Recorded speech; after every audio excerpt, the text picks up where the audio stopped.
Qual o saldo para o governo de transição do presidente eleito Luiz Inácio Lula da Silva após a aprovação na primeira das casas da PEC da transição, mantendo os benefícios prometidos em campanha para o próximo governo? E como fica a Câmara Municipal de Belo Horizonte há pouco menos de uma semana da escolha do seu novo presidente? As tramóias políticas estão tomando conta da casa?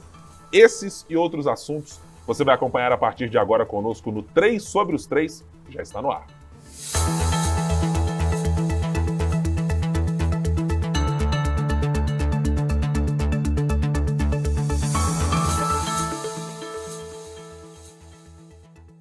E para você que não sabe, está nos acompanhando pela primeira vez, o 3 sobre os 3 fica disponível na sua plataforma digital de áudio de preferência, sempre às sextas-feiras pela manhã.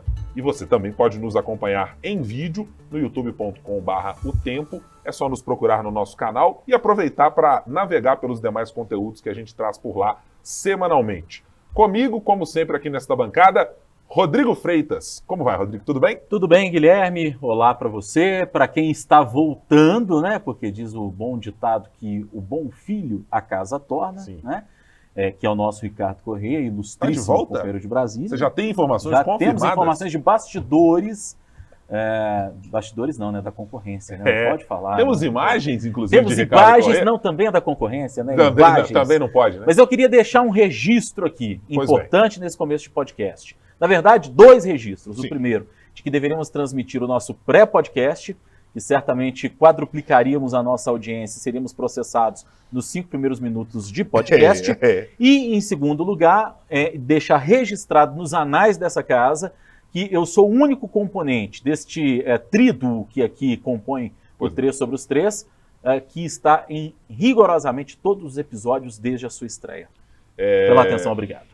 É possível concordar com parte da proposta, mas acho que ela precisa ser analisada, especialmente o primeiro item a respeito de divulgação de conteúdo antes da sessão, né, em sessões extraordinárias, e por isso a gente consulta quem está de volta, nosso ministro, quase um oráculo jurídico, Ricardo Corrêa, com a pele bastante corada, depois de viajar extensamente pelos Balcãs, pela Europa, passagens por Ásia, teve tudo isso no pacote? Muito bem-vindo, Comeu muito Ricardo. croissant também. Croissant também, né?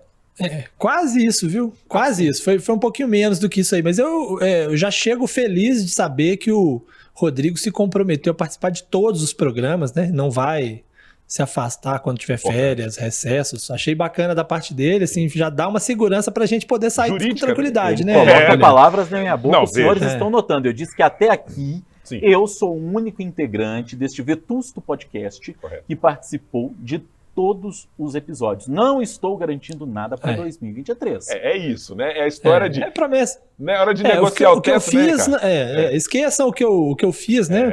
Que vale. É igual Esquece o que eu escrevi, né? Já É diria. igual a PEC da transição, não também. vai valer para 4 anos. Negocia 4 anos de contrato, de repente diz que não, tem um aditivo aqui que nós vamos precisar Exato. colocar. Não, tem aditivo. Presença Não, garantida. inclusive eu queria dizer que, Guilherme e Rodrigo, que quando eu saí de férias, anteciparam em um dia a gravação do programa para eu poder participar. Mas agora que eu voltei, não anteciparam para eu não participar. Eu fico feliz de participar de mais um programa. Mas teve essa manobra jurídica, Ricardo? pra acontecer? Teve. Porque o senhor não estava presente, já que o senhor veja. tinha optado Sim. por cuidar do seu filho em vez de trabalhar no programa. Né? Foi uma Fazer questão... o seu, pelo que você é pago, que é trabalhar no programa. Exatamente. Foi uma isso aí. prioridade momentânea. Muito bem pago, aliás. Assim, excepcionalmente.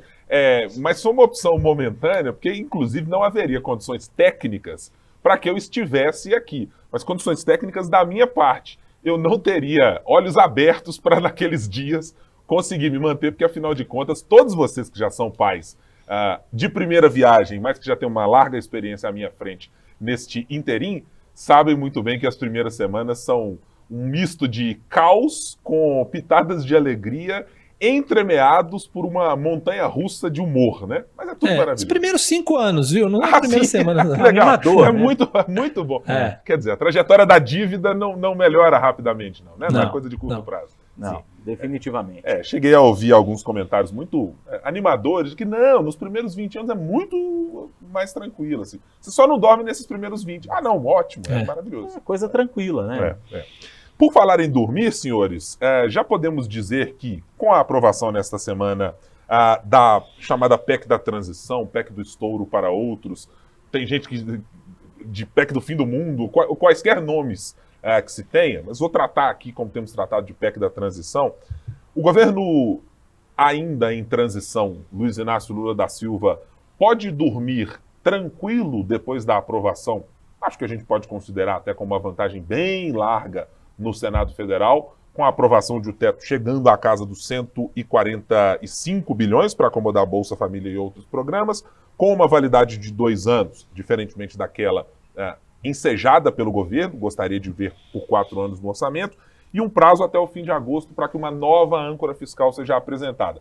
Entre mortos e feridos, entre tudo o que foi gestado e discutido, o governo Lula pode dormir com alguma tranquilidade com esta primeira passagem pelo Senado, Rodrigo? Eu acho que sim, pensando que o governo sempre joga para cima aquilo que quer, entendendo que quando chegar ao Congresso haverá adequações, eu penso que ficou de bom tamanho para o governo eleito. Não é primeiro porque ganha um prazo para respirar, principalmente do ponto de vista da gestação do novo Bolsa Família, porque a oposição, a futura oposição ao governo Lula já tinha dito, olha, a gente até aceita, mas é 1 ano só. E o governo eleito falou, não, mas a gente quer 4 anos fora do teto. E no fim das contas a escolha foi intermediária. Eu penso que sim, que contempla bem o governo, até porque nós estamos falando do Lula. O Lula é um cara que consegue negociar bem, é um cara que tem relativa facilidade para entrar em acordo, para entrar em consenso. Está junto dele o Alckmin, que é um outro sujeito que também é muito liso para poder negociar, que tem um diálogo, uma ponte muito aberta, inclusive com setores onde o PT muitas vezes tinha dificuldade para entrar.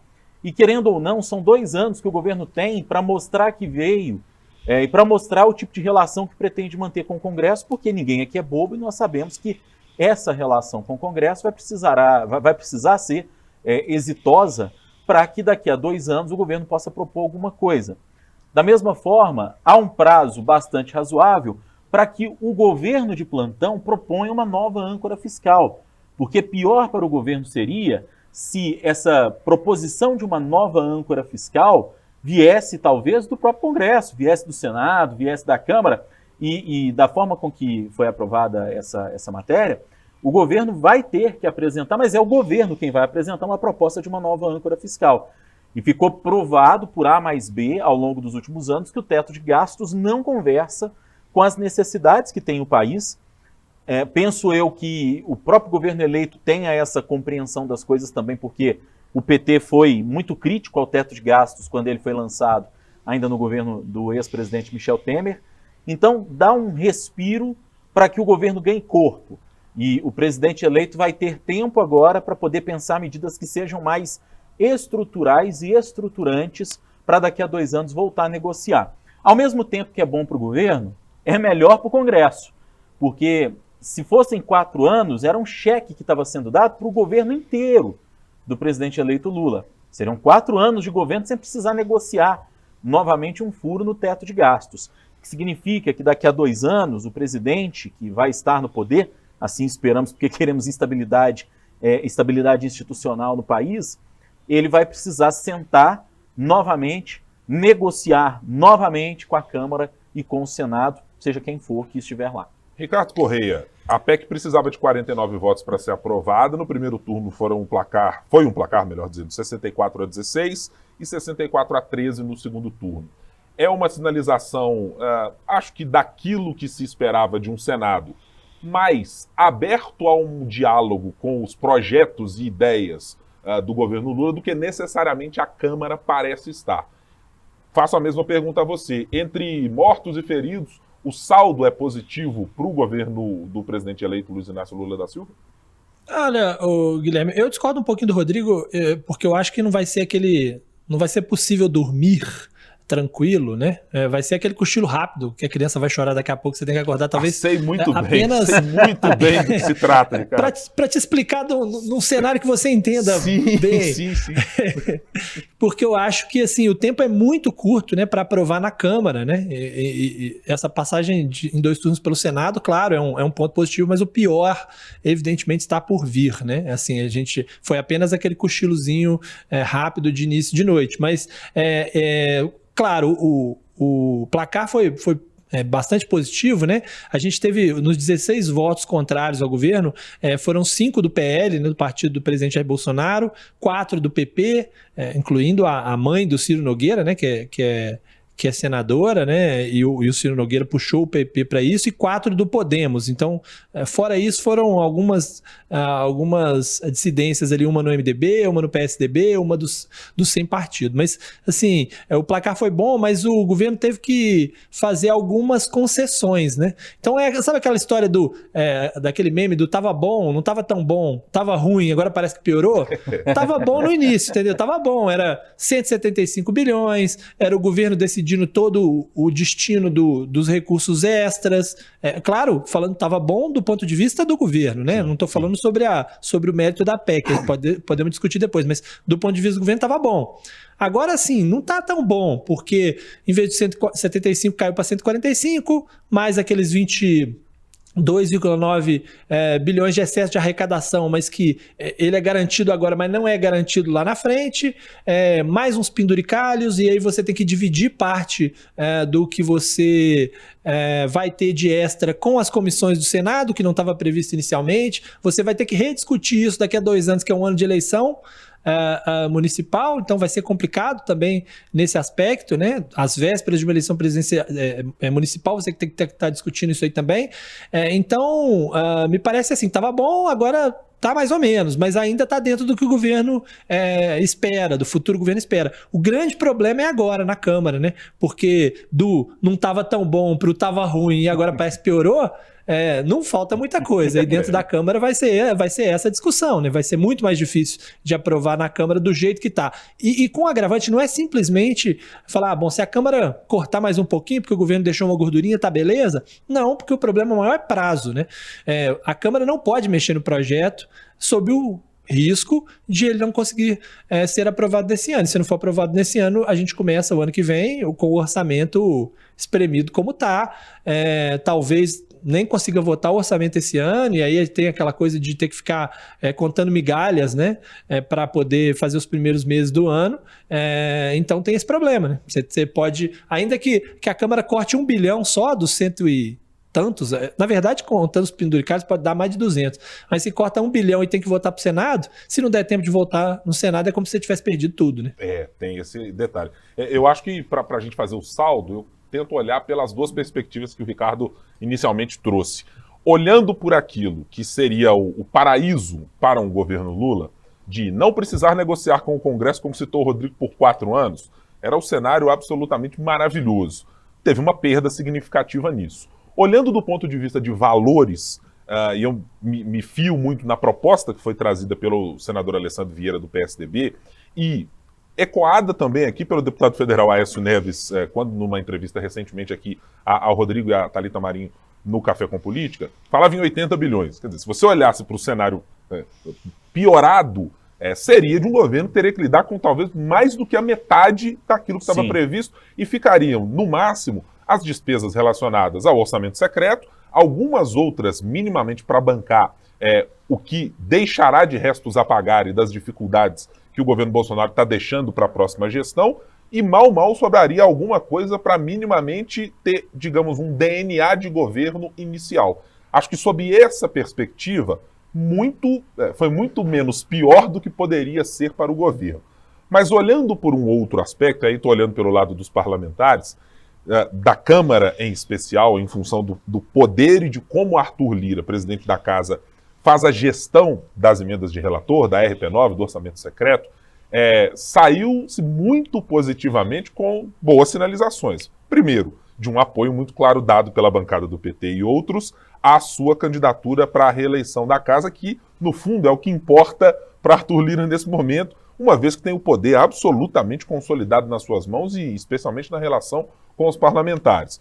Os próprios parlamentares também conseguiram garantir, ainda que numa proporção razoável, o naco de recursos garantidos via emendas do orçamento secreto para já começarem o ano de 2024, aliás, o ano de 2023 e ainda os restos de 2022, sabendo que tem recursos e que há uma linha aberta de negociação com o governo em que alguma pressão política poderá ser feita. Ou seja, não será nem aquele discurso do então candidato Lula de que o orçamento secreto é o maior escândalo de corrupção da história, que é um absurdo existir aquilo no Congresso, e nem será, para o lado dos parlamentares, uma porta fechada de dizer, tudo bem, já que o presidente eleito disse que não negociaria conosco, não, mas peraí, agora é isso. Ouvimos até, para lembrar uma outra entrevista que fizemos no Café com Política aqui, o Rodrigo e Thalita, o deputado Paulo Guedes, integrante da bancada do PT, dizendo, não, é que o orçamento secreto, a gente tem que tornar mais transparente. Quer dizer, já não era mais o discurso de outrora de dizer, não, acabou, vamos acabar com o orçamento secreto, não vigorará, no governo Lula isso não vai acontecer. Então me parece que houve mais uma majoração de ganhos para a Câmara, que corria o risco de perder muita coisa, e houve uma perda para o governo, mas uma perda que garantiu um espaço fiscal razoável para ele iniciar o ano, e sem poder perder o principal ponto de tração com a sociedade na aposta, no discurso e na promessa de campanha, que foram os benefícios a serem concedidos pelos auxílios. O Lula, Guilherme, Ricardo e amigos, é uma raposa política, né? Ele conhece da negociação política. Ele foi presidente 8 anos e não devemos nos esquecer que ao longo dos 8 anos ele não teve, e eu não vou falar aqui do mérito dos meios, mas ele não teve dificuldades para lidar com isso. Então, para mim, eu continuo nesse posicionamento um pouco diferente do que pensa o Ricardo. Eu vejo isso por dois lados. Primeiro, é que o governo, quando falou em 175 bilhões de reais, o governo eleito, o governo já sabia que não conseguiria 175 bilhões. O governo, quando fala nisso, ele aponta nas estrelas para acertar a montanha, digamos. Então ele já sabia que alguma coisa ali sairia. Porque, inclusive, os senadores que são independentes ou são de oposição precisariam justificar minimamente para suas bases alguma mudança que fosse. E a gente ouviu, no começo dessa conversa ainda da transição, de alguns aliados do presidente, inclusive do deputado federal Reginaldo Lopes, que é alguém que está muito próximo ali do presidente Lula, valores diferentes e mais baixos. E acho que daí tem uma senha para a gente compreender a movimentação que talvez em torno de valores tenha ocorrido. Na primeira entrevista que o Reginaldo nos deu após a eleição, quando começou a ser discutida essa questão do furo no teto de gastos para acomodar o novo Bolsa Família ou o antigo Auxílio Brasil, como queiram, ele falava entre 105 e 130 bilhões de reais. Quer dizer, a conversa para 175, ela foi a posteriori, ela veio depois. Então, o governo jogou para cima, certamente entendendo que haveria perdas. E a negociação, nós não somos, por exemplo, britânicos na negociação política, né? E, aqui no Brasil a gente tem muito essa mania. Você quer vender um carro por 70 mil reais, você coloca o preço nele de 80, aí o cara que te faz a proposta te oferece 60 e vocês no acordo de cavalheiros vendem por 70. E você anunciou no site de Seminovos por 55, 6 meses antes de começar a negociação. Exatamente. E virar 70, né? É exatamente isso. Então, é mais ou menos isso que acontece.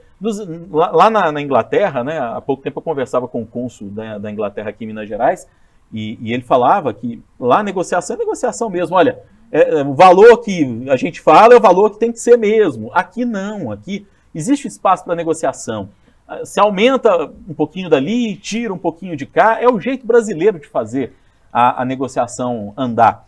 Então, para mim, fica claro que o governo deve ter sido sim contemplado e que quando primeiro falou em tempo indeterminado, obviamente que já sabia, falou em 4 anos, obviamente que sentiu também que não teria condição de fazer aquilo acontecer efetivamente, e 2 anos dá um tempo de respiro para o presidente eleito. E na Câmara, aí eu vou nisso que disse você, Guilherme. Acredito piamente nisso que você está falando. A negociação com Arthur Lira, com os nacos, que é uma expressão que você ama, do orçamento secreto, com os nacos do orçamento secreto, vai fazer com que, talvez não com a mesma facilidade, talvez, que passou no Senado, mas sem atropelos. E chama a atenção aqui ainda, para corroborar isso tudo que eu estou dizendo, o fato de um governo eleito, que ainda não é um governo que está de fato ocupando o poder e os espaços de poder, conseguir negociar dessa maneira, diante de um governo que, tudo bem, é moribundo, está aí com o presidente em silêncio, etc., mas conseguir negociar dessa maneira, conseguir construir antes mesmo de assumir, pelo menos para mim isso está ficando já mais desenhado, uma espécie de base do futuro governo. Até pelo vácuo deixado pelo presidente Jair Bolsonaro, cuja negociação com o Congresso Nacional se deu numa base simples. Eu abro o cofre, vocês utilizam as emendas de orçamento e façam o que quiser. Votam a meu favor. Ricardo, você ia fazer um comentário. Não, que tem um outro problema nessa história aí, que é a questão do orçamento secreto em discussão no Supremo, né? Porque o Supremo não conseguiu terminar, obviamente, nem perto de terminar o julgamento, ficou para a semana que vem, tem 2 sessões para poder terminar, não se sabe nem se vai terminar, mas o Arthur Lira teme que o Supremo derrube o orçamento secreto, né? Então, começou-se a cogitar a hipótese de que, olha, vamos esperar o orçamento secreto ser julgado no Supremo para poder votar na Câmara a PEC, porque se a gente está negociando, considerando a existência do orçamento secreto, se ele não existir, muda de figura. E nós vamos querer mais negociação, vamos querer mais benesses, porque para nós não interessa aprovar e entregar tudo que o governo quer se a gente for ganhar menos do que a gente imaginava. E aí é um grande problema, porque seguramente, na melhor das hipóteses, o Supremo só vai decidir isso na quinta-feira da semana que vem, né? Na melhor das hipóteses, pode ser que não decida nesse ano. E aí, se a Câmara for ficar esperando, não vai dar tempo de aprovar na Câmara, principalmente, como eu disse, se houver alguma mudança. Então, esse é um ponto que deve ser colocado, né? Outra coisa é o fato de que essa aliança com o Lira é uma aliança que o PT fez por falta de opção, porque ele sabia que não tinha chance de ganhar a presidência da Câmara, né? Mas o Lira, ela tem o peso de ser uma falta de opção. Então, se o Lira, ele não depende necessariamente do apoio do PT para conseguir a reeleição ao comando da Câmara, principalmente na Câmara do ano que vem. E, claro, ele só não quer correr o risco. Então, a negociação é uma negociação mais difícil nesse ponto. Por isso que o PT está dizendo o seguinte, olha, aquele discurso de campanha de que a gente é contra o orçamento secreto, esquece isso aí. Nós não temos nada a ver com isso. Quem está resolvendo é o Supremo, que decidir está decidido. Poxa, se ele tirar de vocês aí, poxa, foram eles lá, né? Não temos nada a ver com isso. Porque ele não quer se contaminar com isso. Só que a dúvida tem alguém blefando aí, né? O Lira tá blefando quando ele diz nos bastidores, olha, se o Supremo derrubar o orçamento secreto não tem PEC de transição, não. Ou ele tá só fazendo isso para ver se o PT vai lá em algum ministro supremo e ajuda isso aí, deixa isso para lá, né? Então é por isso que a discussão na Câmara é mais difícil. A minha única ressalva que eu fiz é que eu acho que o governo cedeu mais do que precisava no Senado, do que achava que precisava no Senado, porque o Senado era tranquilo, então essas negociações ficariam todas para a Câmara. Você tá num time do Renan Calheiros light, né? Porque para o senador Renan Calheiros foi... É um absurdo, não tinha que ter negociação. Né? Achava que não precisava nem de PEC, né? Nem de ele PEC, achava que né? podia fazer por conversar com o TCU, para o TCU liberar, fazer tudo com teto mesmo. Agora, assim, só uma observação, porque as pessoas... Essa discussão do teto é uma discussão meio louca, né? Porque, assim, como assim você faz uma PEC lá e passa a ter dinheiro para fazer as coisas, né? É um negócio meio estranho, né? Mas é para que as pessoas entendam. O que acontece? O governo arrecada uma quantidade X de recursos, que é maior do que o que está no orçamento, mas ele só pode gastar o que está lá porque o teto de gastos diz que a despesa só pode subir o que subir a inflação. Então, se aumenta a arrecadação, mas a inflação não aumenta tanto quanto aumentou a arrecadação, você fica com aquele limite. E esse restante de dinheiro é utilizado para pagar juros da dívida. Então, quando você tira algo do teto, o que você está fazendo não é criar dinheiro. É dizer o seguinte, olha, eu vou poder gastar um pouco daquele dinheiro que eu ia usar para pagar a dívida, né? É basicamente isso, é aumentar o limite do cheque especial, né? Exatamente, especialmente considerando o cenário dos últimos anos, eu acho que dos últimos 2 anos, né? E talvez a minha memória vai me escapar aqui a isso, mas nos últimos 2 anos em que a gente começou a ter recuperação econômica e, portanto, a arrecadação de tributos subiu sensivelmente em alguns estados, sem contar que os aportes feitos pelo governo federal em transferências em função da pandemia fizeram com que caixas dos estados, por exemplo, ficassem mais robustos nesses últimos 2 anos. Isso não necessariamente, olhando para o cômputo do orçamento geral, se refletiu na possibilidade de gastarmos este recurso via impostos, via transferências que fossem para inclusive transferências carimbadas, constitucionais para a saúde, para a educação. Estamos vendo, por exemplo, o cenário da educação superior brasileira está absolutamente caótico, né? O que foi deixado pela atual gestão, relatado por reitoras da Universidade de Brasília, da UFMG e de outros reitores país afora, é de que até mesmo os recursos que estavam no contingenciamento foram raspados para exatamente pagar outras despesas porque não se pode fazer a utilização desses recursos mencionados pelo Ricardo. Diga, Ricardo. Não, é justamente o principal ativo do futuro governo para poder aprovar a PEC, porque, na verdade, assim, a gente fala, a articulação, o Lula, né, de fato é um grande articulador, mas a grande questão é o seguinte, é difícil votar contra a PEC numa situação dessa, né? Ainda que a gente tenha ressalvas do tamanho dela, de o quanto ela pode impactar no equilíbrio fiscal do país e, consequentemente, na credibilidade, o que gera fuga de capitais e tal, o fato é que para um deputado dizer não vou liberar mais dinheiro para ser gasto num momento em que você tem, igual você disse, merenda escolar, farmácia popular, bolsistas, médicos, universidades, INSS, Polícia Federal, tudo parando, não é fácil, né? Não é fácil. E isso ajuda a explicar quanto voto teve, né? O governo também, o futuro governo, porque é difícil explicar para o cidadão que não é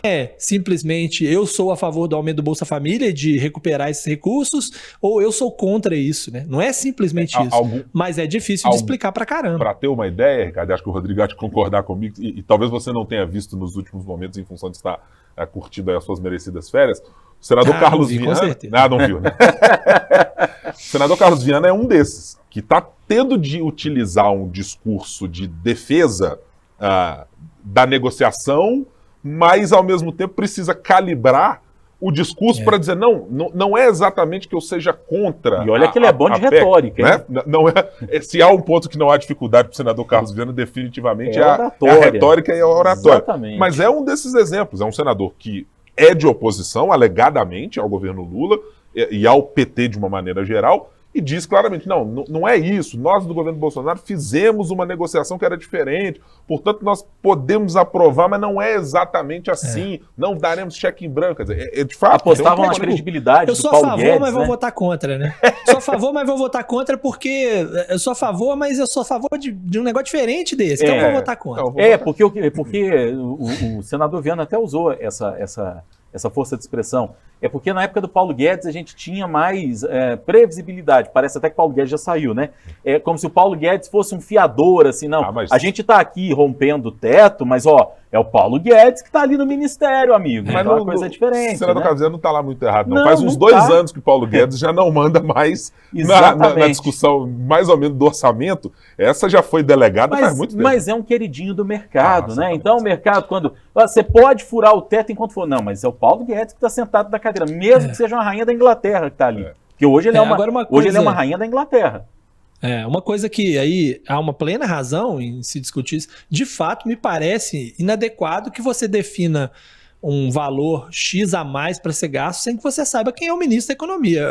Eu acho que assim, o ministro da Fazenda, né, porque vai dividir o ministério em várias coisas, o ministério do Planejamento, eu acho que era o mínimo que a gente tinha que ter antes de discussão da PEC, era ter a definição desses ministros. Ainda que a gente saiba que no fim das contas o Lula está dizendo que é ele que vai mandar, independente de quem seja, mas o Lula não é ainda que tenha um conhecimento claro do que é aí o mercado, né? Viveu 8 anos de governo e tal, mas você precisa saber, falar, quem é que vai ter a chave do cofre lá?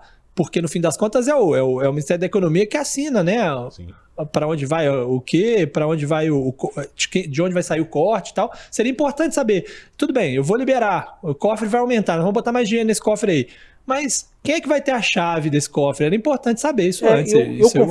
Eu confesso que eu ainda não entendi muito bem essas movimentações do Lula em torno do futuro ministro da Economia. Porque, assim, vários nomes foram jogados para cima quando começou o governo de transição. Desses nomes que foram jogados para cima, ficou mais ou menos claro para a gente que o nome preferido do Lula é o nome do Haddad, do ex-ministro da Educação, ex-prefeito de São Paulo. Ou talvez o que expresse mais proximamente as ideias com as quais o presidente Lula compactue. Exatamente, né? Mas há ali no governo de transição pessoas muito capacitadas, inclusive do ponto de vista econômico, inclusive gente que está mais na ala progressista, digamos assim, e outras pessoas que estão ali numa ala mais liberal e que integraram a campanha do Lula, sobretudo no segundo turno. Mas eu falo que eu não consegui entender muito bem até agora esse movimento feito pelo presidente eleito, em que pese eu achá-lo muito bom de estratégia política. Eu acho que o Lula é um estrategista político muito inteligente. Eu não consegui entender por quê.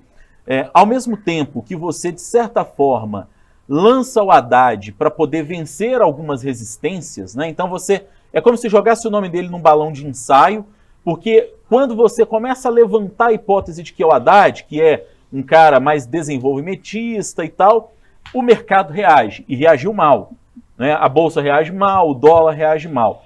Aí parece que você, de certa forma, vence uma resistência inicial ao mercado, num primeiro momento. Ok, vencemos essa primeira resistência. Mas aí, quando você anuncia sem empoderar essa pessoa, quer dizer, existe uma tendência e uma expectativa de que o Haddad seja o ministro da Fazenda, mas ele não está empoderado como futuro ministro da Fazenda. Aí ele vai num almoço com um banqueiro, representando o presidente eleito, mas sem o poder de, olha, eu vou ser o ministro da Fazenda e vou falar como futuro ministro da Fazenda.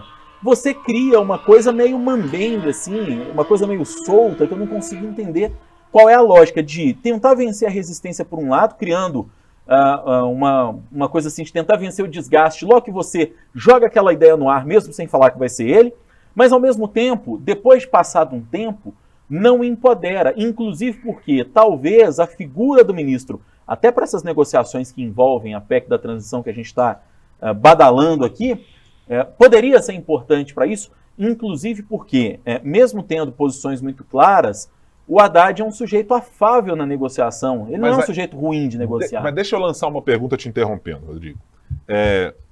De 0 a 10, o quanto você encara a possibilidade de que isso seja, como a gente já viu, aos montes na política brasileira, e acontece muito mais de maneira recorrente nas eleições, de que você faça isso, e eu não vou usar a expressão exatamente balão de ensaio com o nome de Fernando Haddad, porque não me parece ser exatamente isso. Mas não tem ali aquela calibragem entre, deixa eu testar exatamente qual é o humor ao sugerir que algo que eu gostaria de ser visto esteja na boca de Fernando Haddad, ou que algo que eu gostaria de ser visto esteja na boca de Henrique Meirelles, de Pércio Arida, ou de qualquer outro nome. O quanto você imagina, e Ricardo também faça a mesma pergunta, quanto vocês imaginam que isso tem de...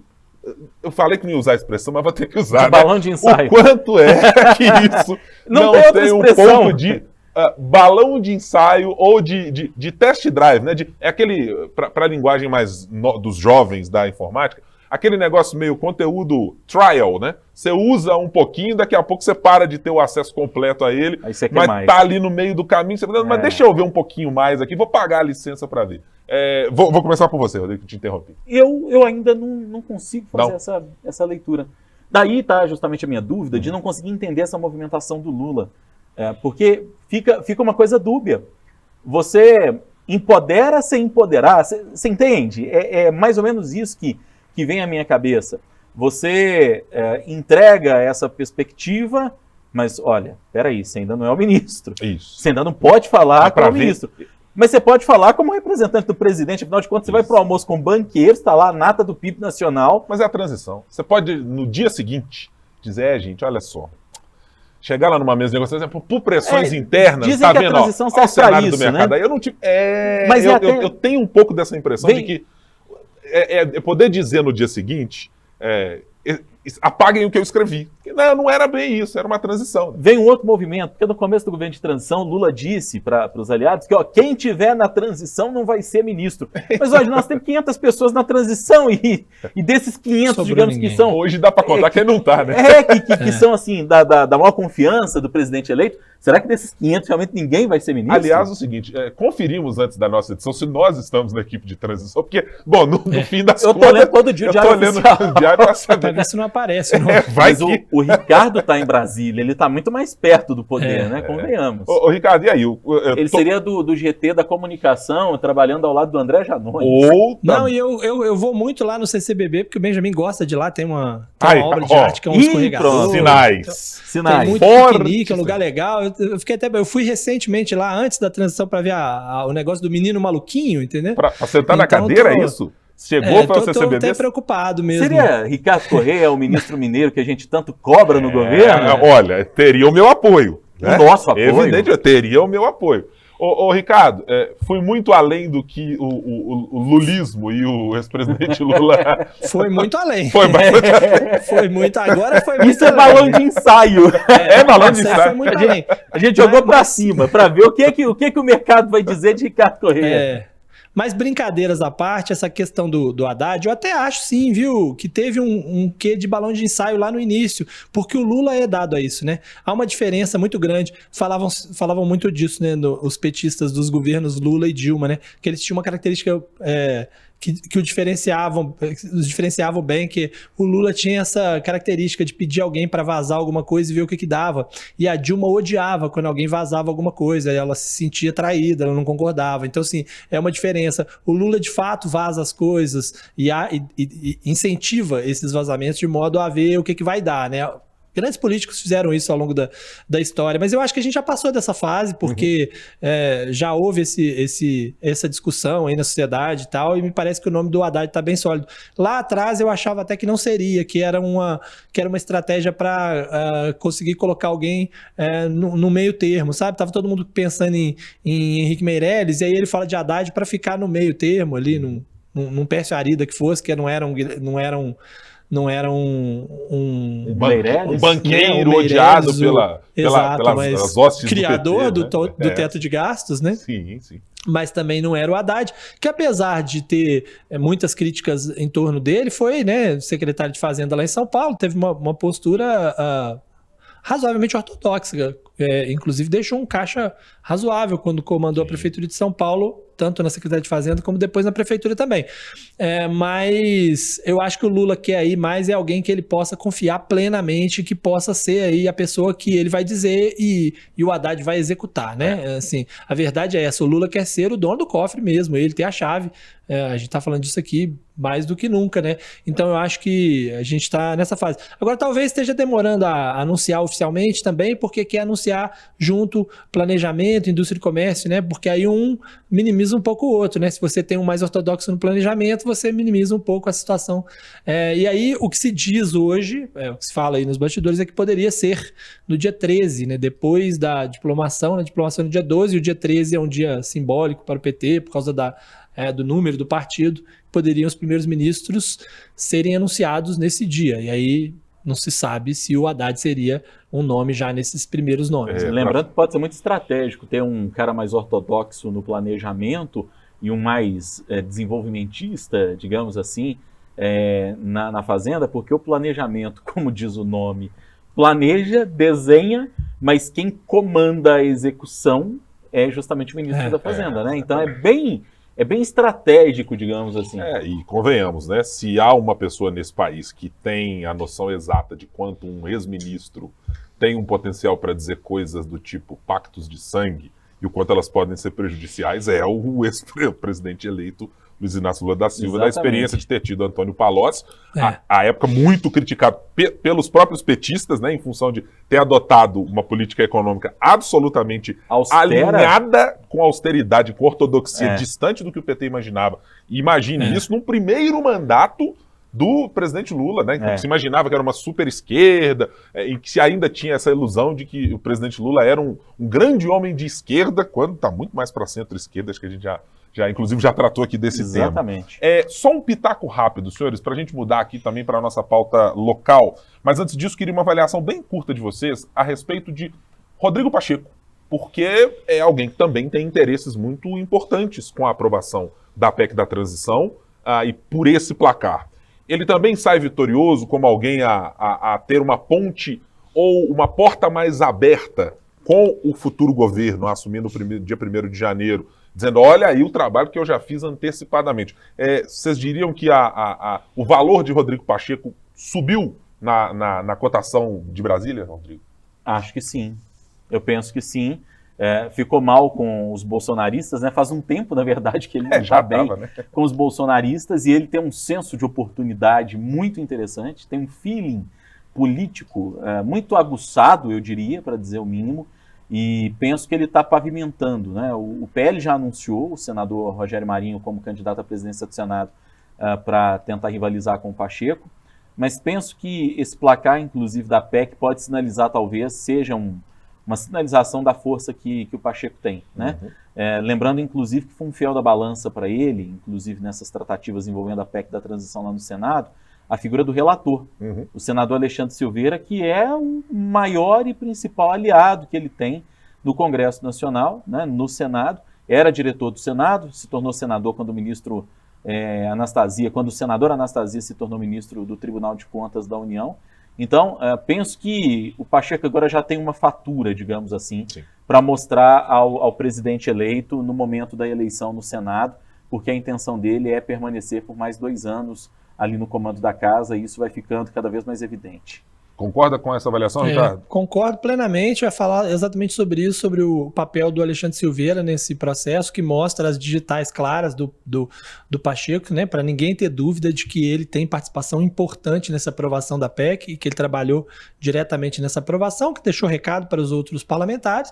É claro que a futura composição do Senado não é esta composição, é mais difícil para ele um pouquinho, porque você vai ter uma presença maior do PL, né, principalmente, mas eu acho que o próprio fato do PL ter anunciado o Rogério Marinho ontem, no dia da aprovação da PEC, foi foi um recado de que sentiu ali a força, né, do Pacheco e tentou de alguma maneira dividir um pouco as atenções do dia e mostrar que está vivo na disputa, que continua plenamente concorrendo, mas o favorito hoje é o Pacheco. Se era antes disso, agora mais ainda, né, no Senado, ainda que a disputa no Senado me pareça mais difícil do que a disputa que o Lira tem na Câmara, né? Certamente. A fala do Ricardo me lembrou aquela expressão que vira e mexe a gente fala na redação, sobre o PL ter percebido o momento. Galvão?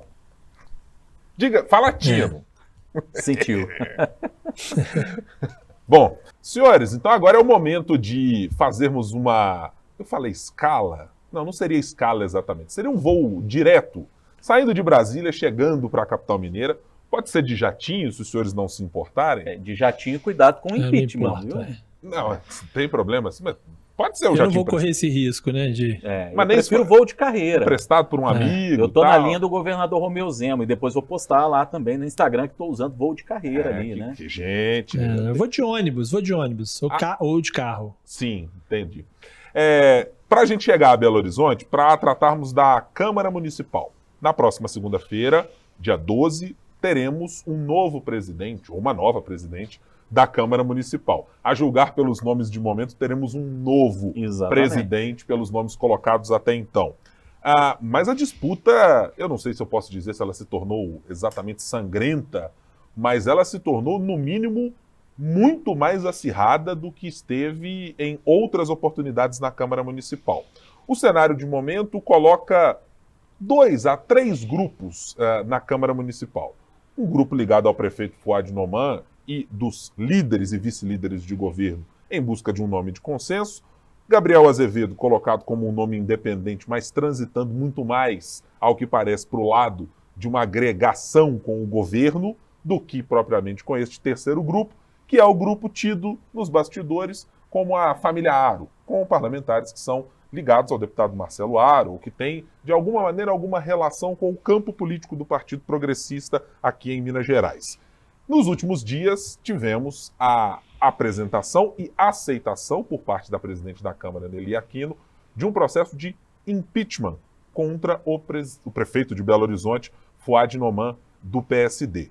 O que se viu no bojo de tudo isso é uma disputa de poder bem mais acalorada, para dizer o mínimo, do que podíamos imaginar.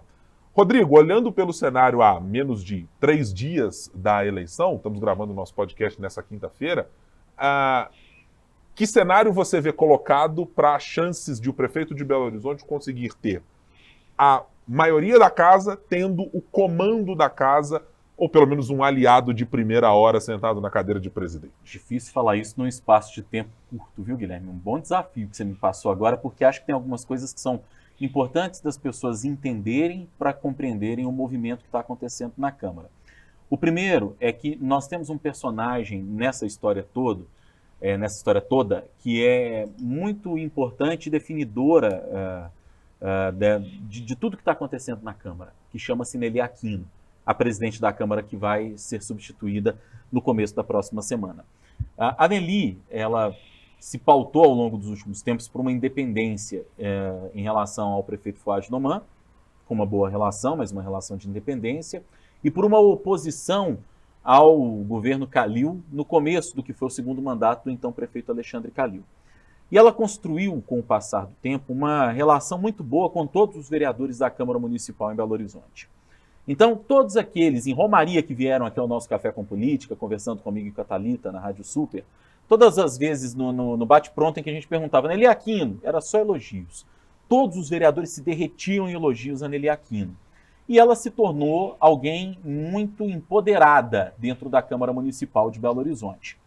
Pois bem, veio o governo Fouad, uma relação diferente com a Câmara, que no começo ela fez questão de elogiar o traquejo, talvez, que o prefeito tenha para lidar com a Câmara, e ela resolveu disputar a eleição de deputada federal. Disputou a eleição de deputada federal, venceu e venceu com o apoio do deputado federal Marcelo Aro. E nós conhecemos o modus operandi do deputado, ele ia cobrar essa fatura. E a cobrança dessa fatura foi de estar muito dentro da Câmara Municipal. Um dos bastidores, o que a gente ouviu, é que a presidente Nelia Aquino tem muitos cargos lá dentro, inclusive que estão ligados também ao deputado Marcelo Aro. O deputado Marcelo Aro quer influenciar na sucessão da vereadora Nelia Aquino, que vai ter que sair da presidência da Câmara e foi eleita deputada federal. E para manter o poder de influência que ela ainda tem na Câmara Municipal, ela precisou indicar alguém da confiança dela e da confiança do deputado Marcelo Aro, que seria o vereador Juliano Lopes, do Agir, antigo PTC. Só que a prefeitura não ficou muito satisfeita com isso, porque acha que é uma ingerência ou uma interferência que não era a mais adequada dentro do legislativo. E o prefeito Fouad Noman, que de bobo não tem nada, resolveu escalar a tropa de choque, a base de governo, para poder igualar minimamente essa disputa, porque senão significaria que a Câmara de Belo Horizonte ela estaria sob o poder indireto do deputado Marcelo Aro.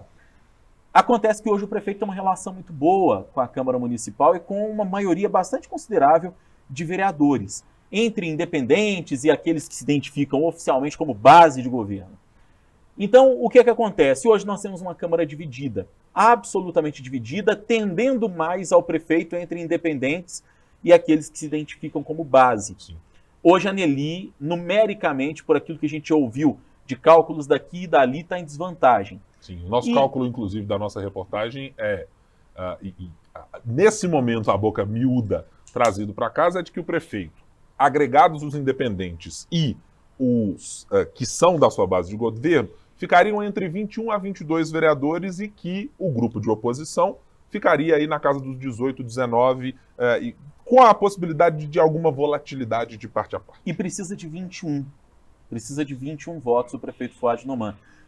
A aposta, inclusive, da prefeitura no grupo de vereadores que acompanhariam o Gabriel Azevedo, que é tido como independente, que Sim. talvez faria esse número aumentar um pouco. Notando que está em desvantagem, o que a presidente da Câmara, Nelia Aquino, fez? Ela autorizou a abertura de uma CPI para investigar as obras sempre de desassoreamento da Lagoa da Pampulha, que nunca resultam em nada, né? Pelo menos é a sensação que o cidadão de Belo Horizonte tem, como uma maneira de incomodar a prefeitura. Aí, nessa quarta-feira, o Mariel Marra, que é um advogado famoso, conhecido por apresentar pedido de impeachment de Deus e todo mundo, apresentou um pedido de impeachment do prefeito Fouad Noman. E a Nelly aceitou. Né? Aliás, o pedido chegou com uma velocidade poucas vezes espantosa, vista para um pedido de impeachment. Né? O pedido chegou ao meio-dia, às 15h ela estava autorizando. E isso gerou, inclusive no grupo que é mais próximo da Nelly, um certo incômodo, porque ficou visível que o critério não foi necessariamente do aceite desse pedido de impeachment um critério técnico, mas foi um critério mais político do que tudo. E vale colocar um componente aí no meio, né, Rodrigo? Porque entre o intervalo que tivemos na Câmara Municipal da criação dessa ideia de CPI e o aceite do pedido de impeachment, no meio do caminho, você citou bem a tropa de choque do prefeito Fouad Noman, o governo agiu. Mais especificamente, a Secretaria de Governo, passando a abrigar integrantes de legendas, integrantes de grupos políticos que estavam parte já na base de governo, mas parte também mais alinhados ao deputado Marcelo Aro, ou que tinham alguma influência em outros partidos, etc. Caso da vereadora Marilda Portela, né, cujo integrante da família está citado, genro, está citado no pedido de impeachment como uma ideia de nepotismo cruzada apresentada pelo o advogado Mariel Marra. Então a prefeitura agiu. O que me pareceu nesse meio do caminho é que, e a gente segue tentando entender ainda os meandros disso, é que me pareceu evidente ser uma clara retaliação ao movimento da Prefeitura de Belo Horizonte de tentar minimamente trazer apoios que estivessem ou que estavam tendendo a votar com um integrante do grupo dessa chamada família Aro, do grupo de oposição, podemos chamar assim, ao prefeito Fouad Noman, uma oposição que se manteve resiliente desde a gestão Alexandre Calil. Acho que ficou muito nítido que o timing é o dedo apontado para uma ideia de retaliação. Chegamos a ouvir do vereador Vanderlei Porto, um dos vice-líderes de governo de Fouad Noman, na Câmara dos Vereadores, de que a palavra chantagem foi trazida à baila. Então acho que tem um movimento da prefeitura também muito, muito importante para ter criado, acho que esse movimento também, né, Rodrigo? Por isso eu digo que de bobo o Fouad Noman, prefeito de BH, não tem nada, porque embora ele esteja ocupando pela primeira vez um espaço assim como chefe do executivo, ele é alguém que está na política faz muitos anos. E colocou uma pessoa muito conhecida historicamente do métier político de Belo Horizonte, que é o secretário de governo Josué Valadão. Desde as gestões Márcio Lacerda, já é alguém que negocia, tem um trato e negociação com a Câmara Municipal. Exatamente. Trouxe nomes, inclusive, do escalão do dia a dia com a Câmara, que atuam diariamente na conversa com os vereadores, tentando destravar tudo. Ex-vereadores, inclusive. É gente que conhece, sabe como o jogo rola lá na Câmara Municipal. Então, o que antes até, e aí talvez isso indique que a Anneli, de certa maneira, ela está perdendo um pouco de poder na Câmara, antes desse advento do impeachment, que gerou e que está gerando muita controvérsia, muita polêmica, a gente já havia ouvido de alguns vereadores, inclusive vereadores que foram muito aliados dela num passado recente, de que ela estava se perdendo no comando da Câmara para tocar a própria sucessão, porque ela estava sendo pressionada pelo Marcelo Aro de um lado e se sentindo pressionada pela prefeitura por outro, e que no meio dessas duas relações, a prefeitura querendo ter alguém de maior confiança no comando da Câmara, o deputado Marcelo Aro, sem querer perder o poder de influência que já está conquistando na Câmara, ela acabou se perdendo um pouco. Né? E essa avaliação, repito, foi feita antes do processo de impeachment, desse processo que ela leu, né, que ela autorizou nessa quarta-feira. Não é uma avaliação que venha do calor do aceite do impeachment. Já havia um caldo de cultura criado ali. Já agora, tem um problema aí.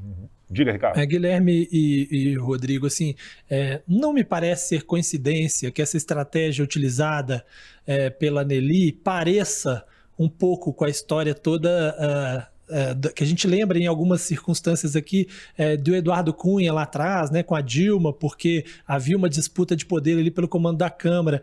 E não me parece coincidência porque por trás dessa articulação da Anneli está o deputado federal Marcelo Aro, que era do grupo de Cunha, apoiava Cunha, inclusive deu a Eduardo Cunha um título de cidadão honorário em Belo Horizonte, participou ativamente da defesa do Cunha lá na Câmara, no processo de cassação, inclusive não esteve presente no dia da cassação para não precisar votar a favor da cassação. E a história é mais ou menos semelhante, com a diferença de que no caso específico da Anneli, ela usou essa arma antes da eleição, justamente porque se sentiu fragilizada, né? Ao contrário do Cunha, que no momento em que a Dilma apoiou Arlindo Quinalha ao comando da Câmara Federal em 2015, enfrentou essa disputa e deixou para se vingar depois, quando ele precisou de novo do governo e o governo não esteve com ele, né? Dessa vez ela utilizou essa estratégia antes, o que é característico e mostra que havia ali uma necessidade de tentar, de alguma forma, mexer no jogo, o que não me parece ter sido a melhor opção, pelo menos quando a gente vê aí o desdobramento das primeiras horas após esse episódio, né? Então esse é um ponto que eu destaco. E outra coisa que eu queria dizer era só lembrar, contar uma história, que as eleições ao comando da Câmara de Belo Horizonte são normalmente recheadas de acontecimentos bizarros, muitas vezes, né? Por incrível que pareça, ainda que este seja o mais grave do ponto de vista do quanto ele mexe com a cidade, né? Porque nós estamos falando de uma tentativa de impeachment do prefeito de Belo Horizonte, houve um episódio ainda mais bizarro, que foi em 2014, quando houve a eleição para o comando da Câmara, que o Wellington Magalhães disputava aquela eleição, e na reta final ele tinha o apoio de 24 vereadores, mas era uma eleição muito que as coisas variavam muito, até a última hora havia essa negociação para puxar um vereador daqui e dali, né? Como há esse ano também. E aí a solução encontrada foi, na véspera da votação, juntar os 24, colocar tudo dentro de vans, levar para um hotel em Belo Horizonte, trancar todo mundo no hotel, passaram a noite juntos, os 24, para que o Wellington Magalhães pudesse fiscalizar um por um e saber que ninguém ia pular fora do barco. E aí o argumento dele foi, não, a gente foi confraternizar, jogar baralho, e aí saíram todos juntos de lá, saíram todos juntos de lá também, em comboio para votar na Câmara no outro dia, e o Wellington Magalhães venceu aquela eleição. Eu não estava me lembrando dessa história, mas realmente, sensacional essa lembrança. Isso é a mesma fidelidade que a justiça exige de uma pessoa que vai participar de um júri popular. Tem que ficar trancado dentro de um quarto de hotel, sem poder sair, sem contato com a família, etc. Mas tudo super tranquilo. Absolutamente republicano. O curioso nesse caso, e eu acho muito emblemático, é que, assim como o Ricardo fez um paralelo com a Câmara Federal, eu também encontro um certo paralelo com uma mudança de posicionamento do Poder Legislativo face aos poderes executivos do Brasil. A gente falava, e durante muito tempo, sobre a primazia do Poder Executivo nas decisões, em como pautar o debate público, e o Poder Legislativo muitas vezes relegado àquela história. Casos como a gente teve aqui em Belo Horizonte, de uso de verba indenizatória, né? De lembrar de casos, por exemplo, como do vereador Antônio Torres, o Gunda, né? Que era vereador utilizando verba indenizatória para comer em churrascaria. Era, como também o nosso nobre vereador Léo de Castro, ex-Léo Burguês, tinha lá a história de coxinha da madrasta e compra de lanches, etc. Era muito um espaço em que a gente olhava para o Legislativo sempre muito enfraquecido em relação ao que o Poder Executivo representava. Era quase um poder homologativo. Quase homologativo. Ainda que as negociações sempre tivessem existido, né? Não havia, por exemplo, as emendas impositivas que obrigam o Poder Executivo a pagar aquilo que é indicado pelos parlamentares, mas sempre houve a indicação de cargos. Aqui em Belo Horizonte tínhamos as regionais eram que serviam como... tinha uma função operacional, mas era muitas vezes distorcida para virar ou cabide de emprego, ou para projetar eventuais aliados políticos a cargos de vereadores ou outras coisas assim. Mas o que me parece muito interessante nesses últimos anos é como o Legislativo percebeu a sua capacidade, de uma vez organizado, incomodar a ponto de poder empichar ou de macular imagem ou de criticar de uma maneira muito mais incisiva, ou de cortar recursos, ou de imobilizar ou neutralizar o Poder Executivo. E acho que essa é uma questão que nós não víamos. Eu não sei exatamente se historicamente eu posso colocar isso talvez com o impeachment da ex-presidente Dilma Rousseff, talvez ali possa ter sido o ponto de virada para essa percepção do Legislativo como um poder desse tamanho, ou se a gente pode remeter ao caso Renan Calheiros de não aceitar uma decisão do Supremo Tribunal Federal de sair do comando da casa quando aconteceu. Mas fato é que quando eu olho para a Câmara Municipal, mesmo a de Belo Horizonte, que a gente sempre tinha aquela história, gente, esse pessoal com umas nomenclaturas de vez em quando ali que geram muito pouca adesão de você olhar e dizer, olha, qual vai ser a qualidade do debate público que sair dali, e não estou falando aqui que legitimamente são representantes de partes e de parcelas importantes, mas que a gente via acompanhando e cobrindo um debate às vezes empobrecido, com coisas muito pouco edificantes para a cidade, projeto para a cidade é o que menos se via. Eu cobri Câmara, vou te interromper rapidamente, Guilherme, eu cobri Câmara num período em que a aposta dos repórteres era: será que vai ter uma legislatura pior do que essa? E a que chegava em seguida provava que a gente estava errado e que sim, poderia haver uma legislatura pior que a outra. Né? De um tempo para cá, o nível intelectual dos vereadores de Belo Horizonte melhorou. Mas, ao mesmo tempo, cresceu também, e aí eu faço coro a isso que você está dizendo, cresceu essa sensação de que o poder legislativo é de fato um poder e que pode emparedar a prefeitura como está fazendo agora, e como fez com o prefeito Calil. O então prefeito Calil, no primeiro ano do segundo mandato dele. Sim.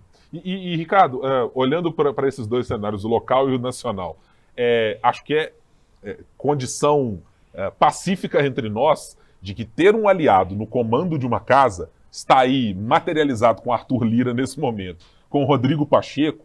Ter um aliado do Poder Executivo nas casas não sei se imprescindível, mas eu acho que a palavra talvez seja mais próxima do que é adequado para definir os rumos de um bom governo, né? De se fazer protegido e de ver as suas propostas executadas. Se não tiver um aliado, que não tenha um inimigo, pelo menos, né? Que foi o que fez o PT no nível nacional. Bom, já que eu não posso ter um aliado, porque eu não tenho a mínima chance, vou pelo menos chegar junto do Lira para que ele não seja meu inimigo, seja um mais ou menos aliado, já tá tudo certo, né?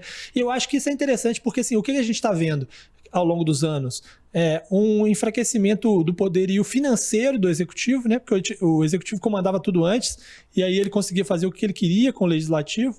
Você tem os orçamentos impositivos sendo aprovados, tanto no nível nacional quanto nos níveis locais, né, no nível municipal também.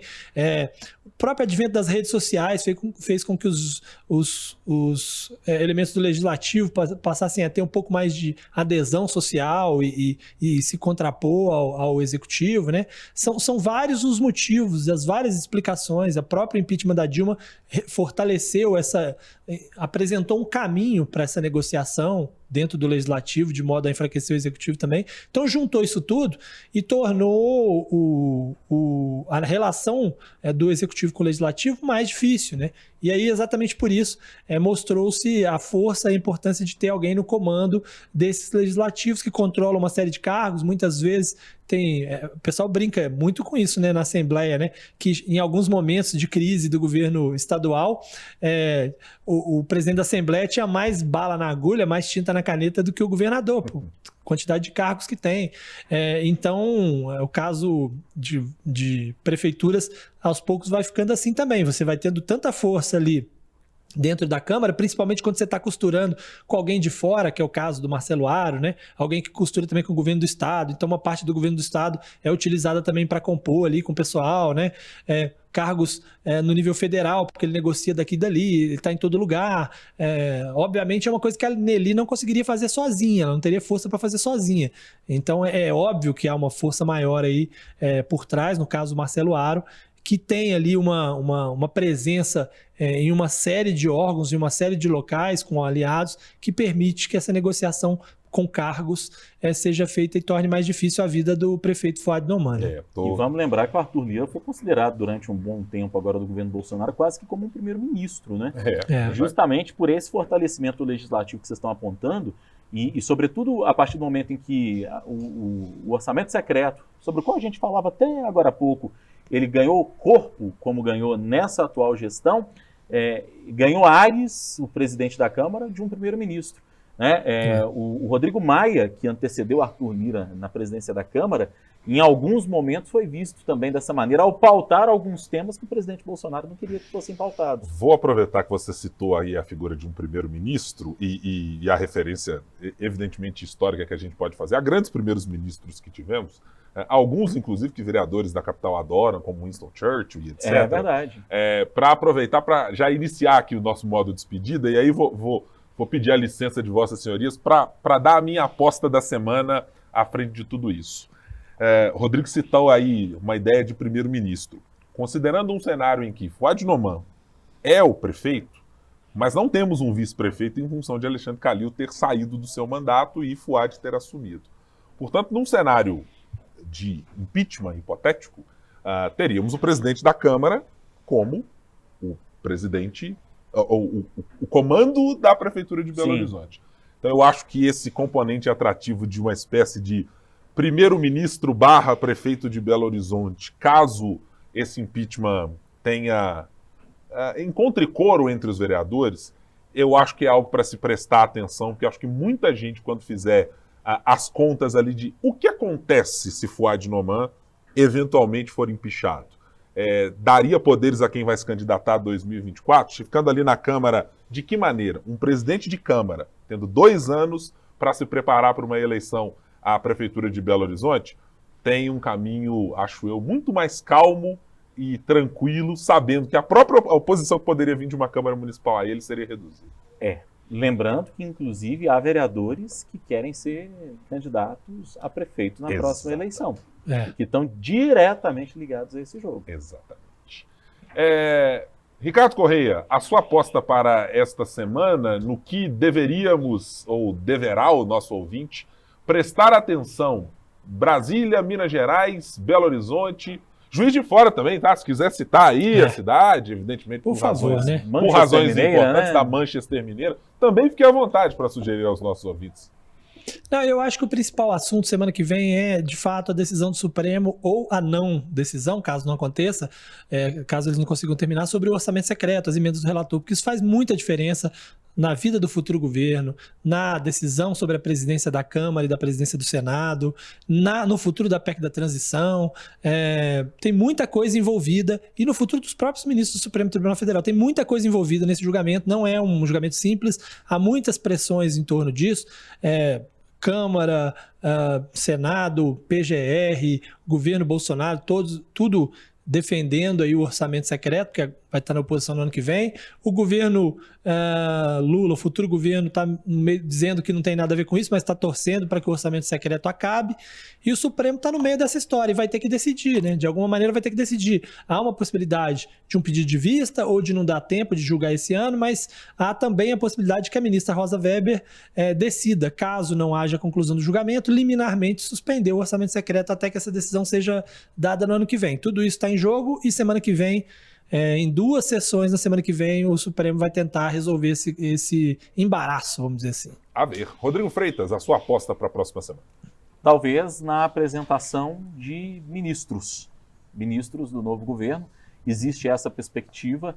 A gente já citava, o Ricardo citou isso um pouco mais cedo aqui, talvez no dia 13 de dezembro já tenhamos a apresentação de alguns dos ministros, e o destaque também de que Lula está para antecipar o anúncio de José Múcio como ministro da Defesa, como uma maneira também de arrefecer os ânimos na caserna. Então, fiquemos atentos a esses anúncios, porque os primeiros ministros que forem anunciados podem dar bastante a tônica também do que vai ser efetivamente, do ponto de vista dos ministérios, o governo Lula. Muito bem.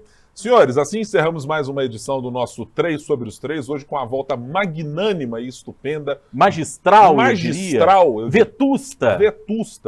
Absolutamente. Incontinente. Ímpar. Robusta. Cheio de polidez. Sensacional. De Ricardo Correia.